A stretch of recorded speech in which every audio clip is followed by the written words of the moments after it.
지난주에 이어서 오늘은 다양한 종말론적 주장을 한번 살펴보도록 하겠습니다. 종말론도 단순하지가 않고 여러 가지 주장이 많은데 대표적인 종말론 몇 가지 함께 짚어보도록 하겠습니다.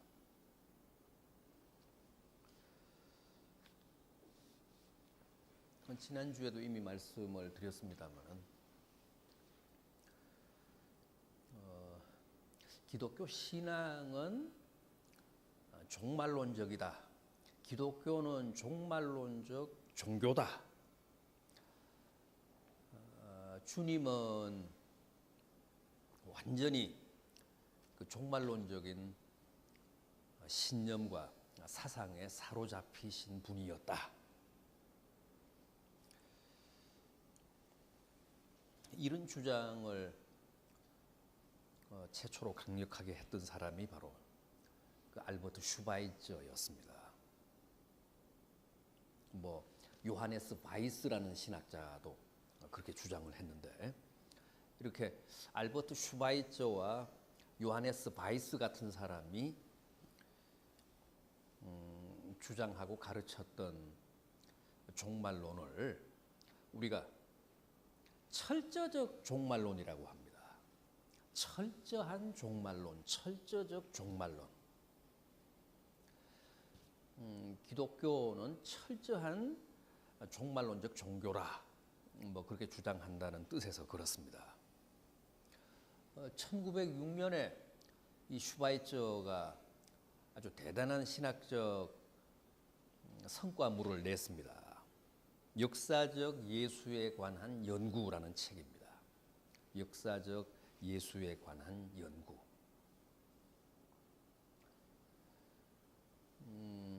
성경이 이제 복음서가 말씀하는 역사적 예수의 모습이 어떤 것인가, 그걸 탐색한 아주 노작입니다.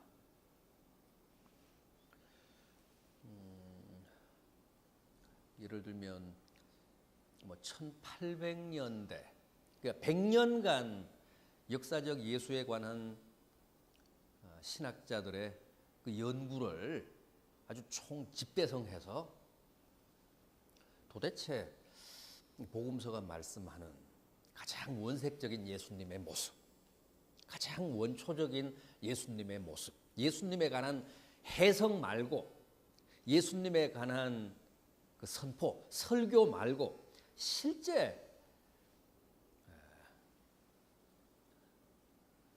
그런 예수님의 생생한 모습이 어떤 것일까를 이제 추적하고 연구한 그런 논문입니다.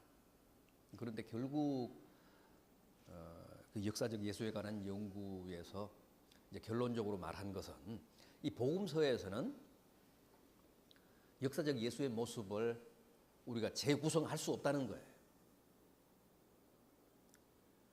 복음서에 나타난 예수님의 모습은 이미 예수님에 관한 해석이지 원초적인 예수님의 모습은 복음서에서 만나보기가 어렵다. 그러나 단 하나, 예수님의 사상, 예수님의 신학, 예수님의 그 선포 내용,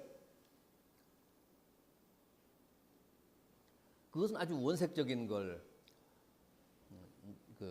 확인할 수 있는데, 온통 그 예수님의 그 원초적인 설교의 내용은 종말이었다는 거죠. 주제가.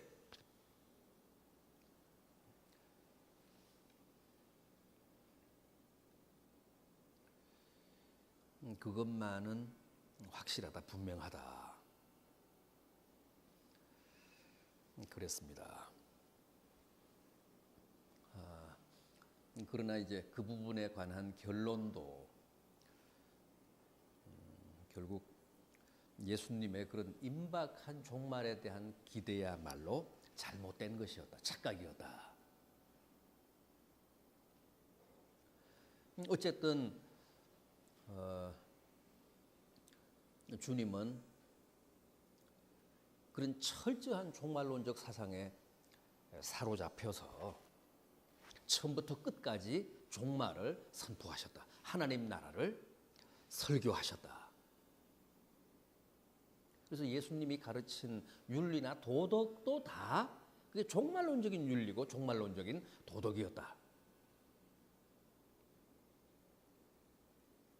그래서 소위 거기다가 이제 중간 윤리라는 이름을 붙입니다. 예수님이 산상보훈을 위시해서 제자들에게 설교하셨던 그 윤리적인 내용들, 그걸 이제 중간 윤리라고 했어요. 중간 윤리라는 말은 곧 종말론적 윤리라는 뜻입니다. 예수님이 오셔서 윤리를 가르치고 곧 임할 종말까지만 유효한 윤리. 그런 의미에서 중간 윤리라고 명명을 한 거죠.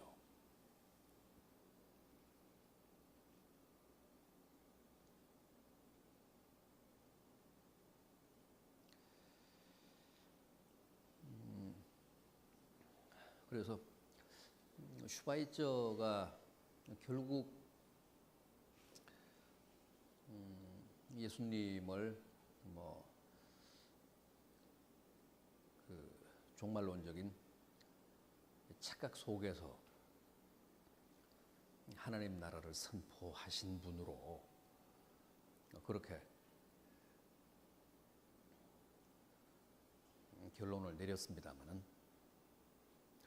하나 어쨌든 그 우리가 평가할 수 있는 신학적 성과는 결국 기독교가 종말론적인 종교라는 것, 주님이 온통 그 종말론적인 긴장 속에서 제자들을 가르치고 교육하셨다는 것, 그리고 주님의 선포 내용이 처음부터 끝까지 종말론적인 하나님의 나라였다는 것, 이런 것들은 대단히 기여한 부분이다. 그렇게 평가를 할 수 있습니다. 그러나 실제는 그렇지 않음에도 불구하고 주님이 그렇게 종말론적인 사상에 빠져 있었다는 것은 명백한 주님의 착각이었다는 대목은 우리가 동의할 수 없고 우리가 받아들일 수 없는 과오였다. 그렇게 얘기할 수 있을 것 같습니다. 그래서 어쨌든 그 기독교의 종말론을 철저적 종말론이라고 단정을 하고 규정을 한 사람은 바로 알버트 슈바이처였습니다. 그 다음은 실현된 종말론이라는 게 있습니다. 영국의 신학자인 찰스 다드라는 사람의 주장입니다.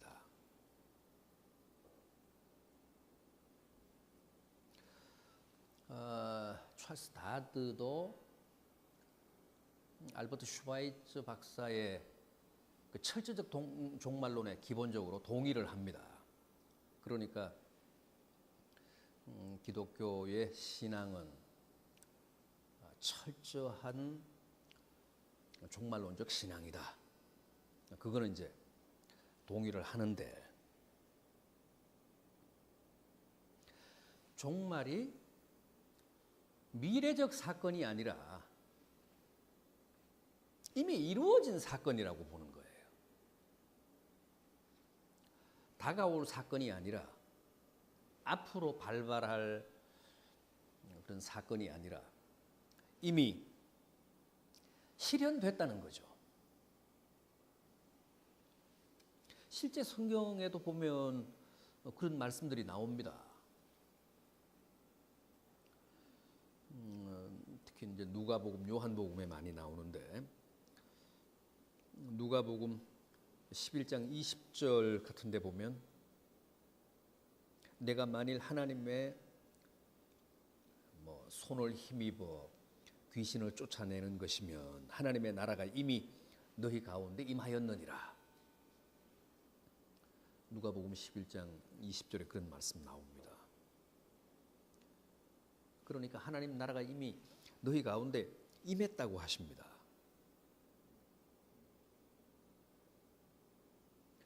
또 누가복음 17장 20절, 21절을 보면 하나님의 나라는 볼 수 있게 임하는 것이 아니요 또 여기 있다 저기 있다고도 못하리니 하나님의 나라는 너희 안에 있느니라. 이것도 이미 너희 안에 있다고 말씀하시는 대목입니다. 요한복음 3장 18절도 저를 믿는 자는 심판을 받지 아니하는 것이요 믿지 아니하는 자는 하나님의 독생자의 이름을 믿지 아니함으로 벌써 심판을 받은 것이니라.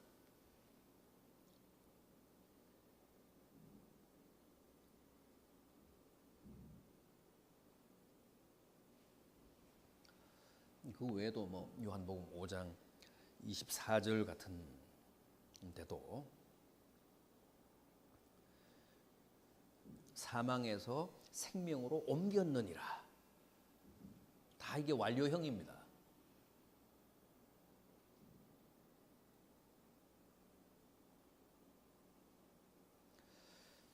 성경을 보면 누가복음, 요한복음 같은 데는 이런 표현들이 많이 나옵니다. 앞으로 임할 사건이라기보다는 이미 이룩된 사건으로 그렇게 묘사되는 대목이 적지 않습니다. 하나님 나라 사상, 성경이 말씀하는 종말 사상에는 이런 현재성이 있습니다. 찰스 다드 같은 사람은 이런 말씀, 이런 구절들을 들어서 미래적 사건이 아니라 현재적 사건이다. 앞으로 이루어질 사건이 아니라 이미 이루어진 사건이다.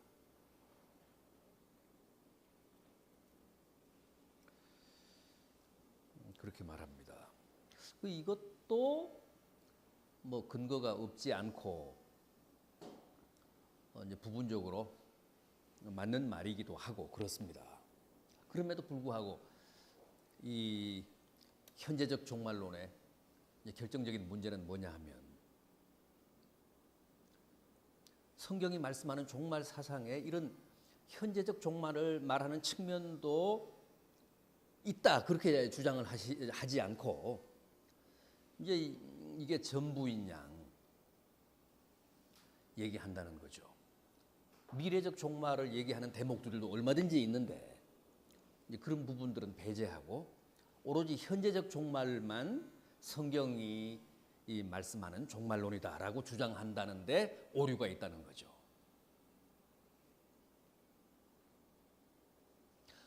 구원도 그렇잖아요. 구원도 우리가 구원을 이제 받았지만 아직도 이루어야 할 또 구원도 있잖아요. 이미 우리가 구원은 받았지만 그 구원이 완성된 것은 아니잖아요. 종말도 예수 그리스도가 이 땅에 오심으로 시작이 됐지만 그 종말이 종결된 것은 아니잖아요. 그러니까 이미 임한 종말이 있는가 하면 또 앞으로 임할 그런 종말도 있단 말이죠. 이걸 제가 가끔 말씀드리지만 이미 지금과 아직도 아닌 숀 예치트와 노후니시트 구원도 그렇고 종말도 그런 측면이 있다는 거죠.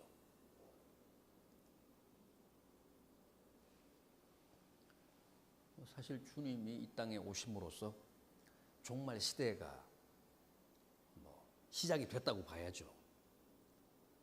그러나 그 종말이 아직 종결된 것은 아닙니다. 이미 지금 임한 종말의 측면이 있는가 하면 또 아직도 아닌 아직도 미래에 이루어질 그런 영역도 있다는 거죠. 그런 부분들을 우리가 같이 생각을 해야 되는데 이 현재적 종말론을 주장하는 사람들은 이미 지금 종말이 이루어졌다는 부분만 강조하기 때문에 성경이 말씀하는 바람직한 종말 사상은 아니다.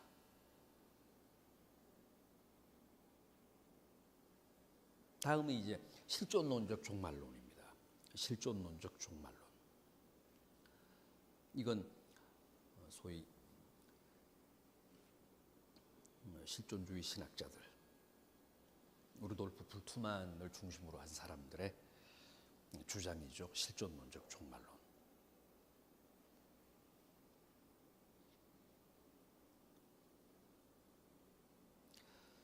실존론적 종말론을 주장하는 사람의 입장은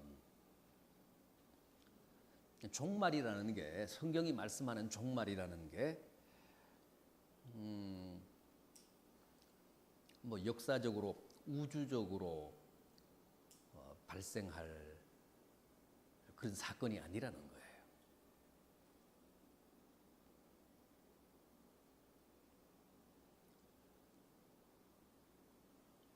개인적이고도 실존적인 종말에 관한 신화적인 진술일 뿐이지 우주적 대파국의 드라마로서의 종말은 앞으로도 없다는 거예요. 그러니까 종말은 각자가 다 내적으로 일어나는 사건이야. 유명한 고린도 후서 5장 17절, 그런즉 누구든지 그리스도 안에 있으면 새로운 피조물이라. 이전 것은 지나갔으니 보라 새 것이 되었도다. 이게 이제 실존론적 종말론자들이 주장하는 종말이에요.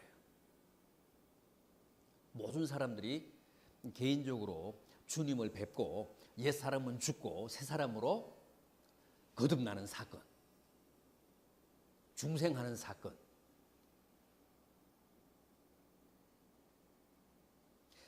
이 사건에 대한 고대 사람들의 신화적인 진술이 우주적인 종말, 역사적인 종말, 뭐 그렇다는, 미래적인 종말, 그렇다는 거죠. 그러니까 실존론적 종말론을 이제 부르짖는 사람들은 결국 우리가 성경을 볼 때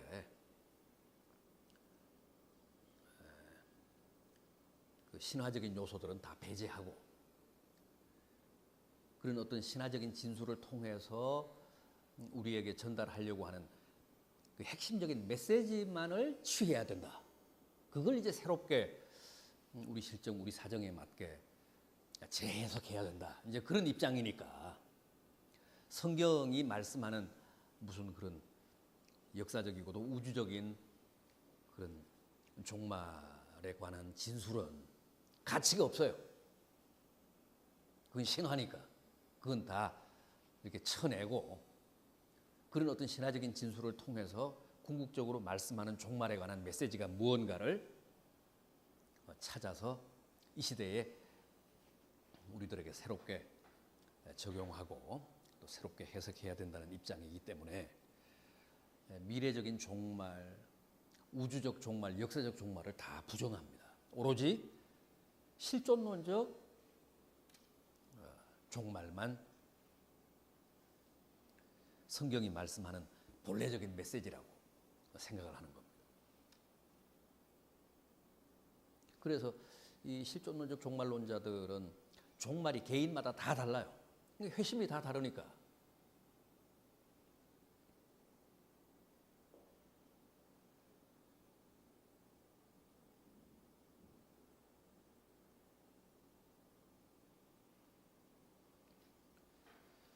그러니까 이 불투만에게 와서는 뭐 현실적인, 역사적인, 우주적인, 미래적인 종말이 완전히 해소가 되고 종말이 그야말로 실존적으로, 정신적으로, 내면적으로, 주관적으로 그렇게 이해가 됩니다.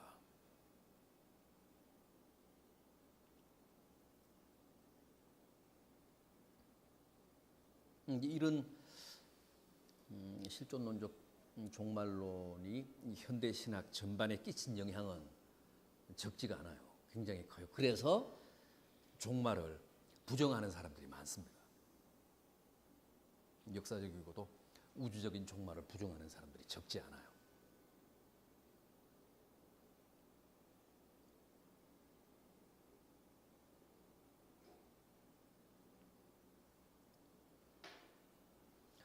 물론 종말 가운데는 우리가 종말 사상 중에는 이런 실존론적인 측면도 있잖아요. 개인이 뭐 그 회개를 하고 옛사람 버리고 새사람으로 거듭난다는 사건 자체가 그야말로 개인적인 종말이지, 실존적인 종말이지. 이런 것도 우리가 배제할 수 없어 분명히 있어요. 아까 고린도후서 5장 17절 말씀처럼 보라, 새 것이 되었다. 이제 우리가 새로운 피조물이 됐다. 이제 그런 측면이 있지만 또 현실적인 측면이 있다는 거죠. 우주적이고도 역사적인 그런 종말도 절대 우리가 배제할 수 없다는 거지. 성경의 가르침에 의하면. 그런 걸 다 신하라고 일축해버리고 성경이 가르치려고 하는 궁극적인 메시지가 아니라고 부정하는 것은 비성서적이다.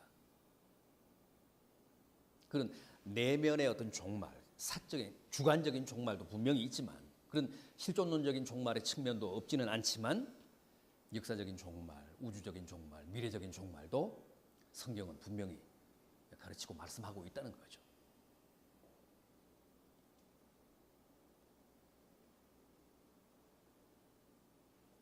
성경에 나타나는 여러 가지 종말론적인 징후 같은 거, 그건 분명히 역사적 종말을 염두에 둔 그런 말씀이고 경고지.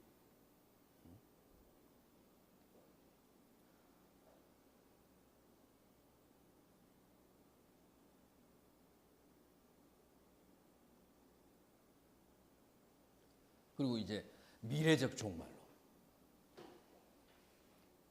미래적 종말론이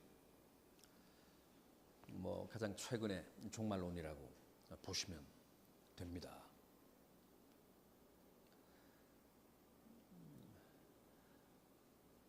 뭐 위르겐 몰트만이라든가 볼프하르트 판넨베르그라든가 이런 사람들이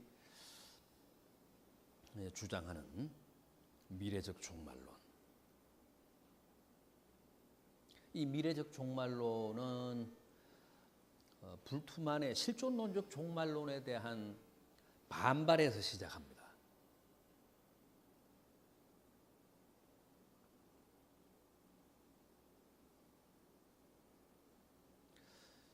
특히 몰트만 같은 신학자는 불투만의 실존론적 종말론을 전면 부정하면서 철저하게 종말의 객관성, 역사성, 미래성 같은 거를 주장합니다. 이건 뭐냐면 종말은 정신적인 사건이 아니고 뭐 사적이고도 내면적인 그런 사건이 아니고 성경이 말씀하는 종말은 역사적인 사건이다. 우주적인 사건이다.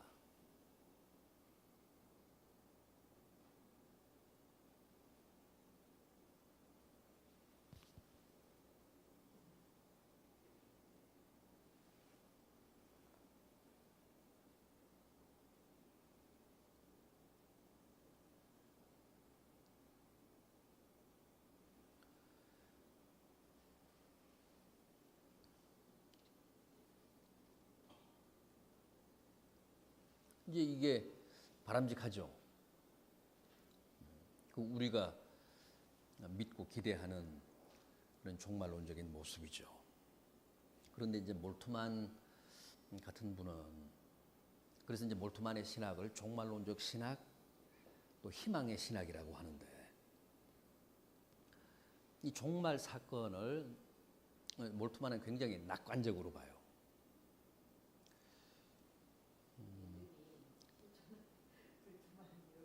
몰트만, 네, 네, 불투만과 몰트만.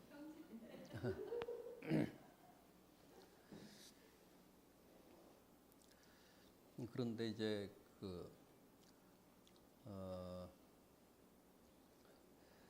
우리가 알고 있는 성경이 말씀하는 종말 사건은 종말의 부활이라고 하는 그런 승리, 희망뿐만 아니라 또 종말에는 심판이 있잖아요. 그러니까 아주 희망적인 사건일 뿐만 아니라 또 두려운 사건, 심판이 있는 두려운 사건이라는 말이죠. 그런데 이제 몰트만 같은 신학자는 너무 이걸 희망의 신학으로 몰아간단 말이야. 너무 낙관주의로만 이제 간다는 비판이 있어요. 왜냐하면 거기는 칼 같은 심판도 있는 그런 무서운 사건이기도 한데, 그래서 다소 균형을 잃었다는 비판도 없지는 않습니다만은, 어쨌든 그 몰트만의 희망의 신학, 몰트만의 종말 신학은 우리가 알고 또 우리가 받아들이고 있는 그런 미래적 종말, 역사적 종말, 우주적 종말, 이제 그런 점에서 오늘 우리가 수용하기에 좀 편합니다. 그런데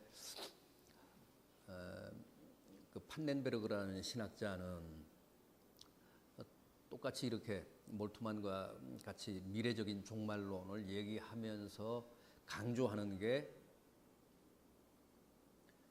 예수님의 부활이죠. 예수님의 부활이야말로 종말의 보증이다. 그러니까 우리 현대 그리스도인들이 예수님의 부활을 절대 놓쳐서는 안 되고 부활을 반드시 든든히 붙잡아야 될 이유가 뭐냐 하면 예수님의 그 부활이 종말 사건의 보증이라는 거야. 담보라는 거죠. 왜냐하면 부활은 언제 일어나는 사건이에요? 종말에 일어날 사건이잖아. 종말에. 그런데 예수님의 부활은 언제 일어났어요? 역사의 한 정점에서 일어났잖아요. 역사가 흐르는 과정에서 일어났잖아요. 그러니까 예수님은 종말을 앞당겨서 성취하신 분이시다. 우리 모든 인류는 종말에 가서야 부활할 수밖에 없는데 주님은 역사의 한 과정에서 부활하셨다는 거야. 그러니까 우리에게 가장 구체적으로 가장 확실하게 종말을 계시한 분이다. 역사의 과정에서 실제 죽음 가운데서 부활하심으로써 모든 인류가 종말에 겪을, 종말에 당할 부활 사건을 먼저 보여주셨기 때문에. 그래서 종말의 선구자야. 종말의 선취자. 그런 의미에서 예수 그리스도야말로, 예수 그리스도의 부활 사건이야말로 우리에게는 종말에 대한 담보며 보증이라는 거죠. 절대 종말은 막연한 사건이 아니다. 주님이 실제 종말을 겪어 보이시면서 우리에게 앞으로 역사의 종말에 일어날 부활 사건을 보증하셨다.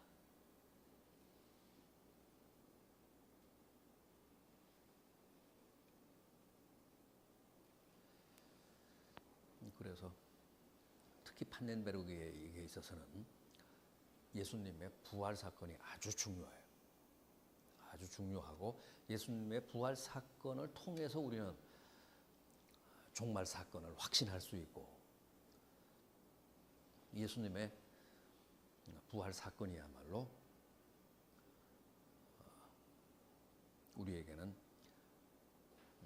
가장 확실한 종말의 담보고 보증이다.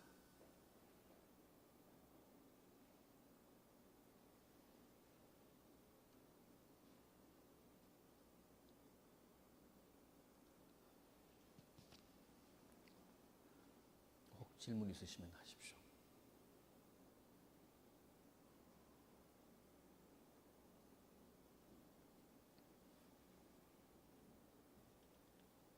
그러니까 우리는 어느 한 편에 서기보다는, 왜냐하면 지금 이런 요소들, 철저적 종말론, 뭐 실존론적 종말론, 또 뭐 현재적 종말론, 이런 미래적 종말론, 이게 다 성경에 다 있단 말이죠.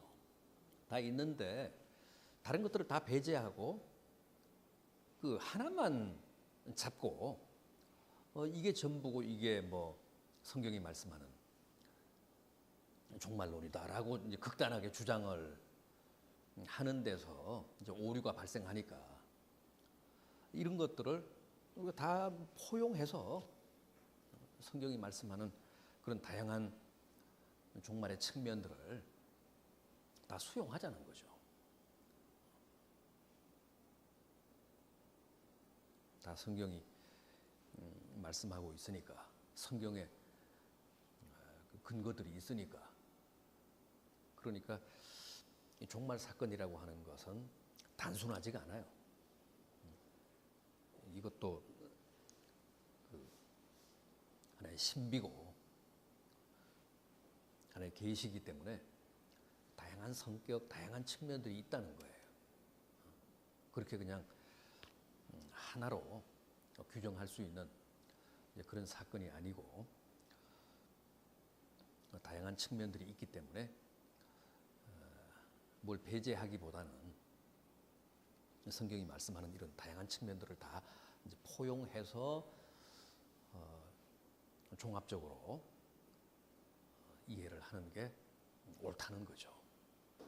이미 이루어진 종말의 측면이 있는가 하면 또 앞으로 다가올 그런 측면들이 있고, 뭐 우주적이고 또 역사적인 그런 종말의 측면이 있는가 하면 또 주관적이고 내적이고 무슨 실존적인 그런 측면도 있고, 그러니까 이런 그 종말의 다양한 성격들을 우리가 다 포괄적으로 이해하고 있으면 좋겠다는 거죠.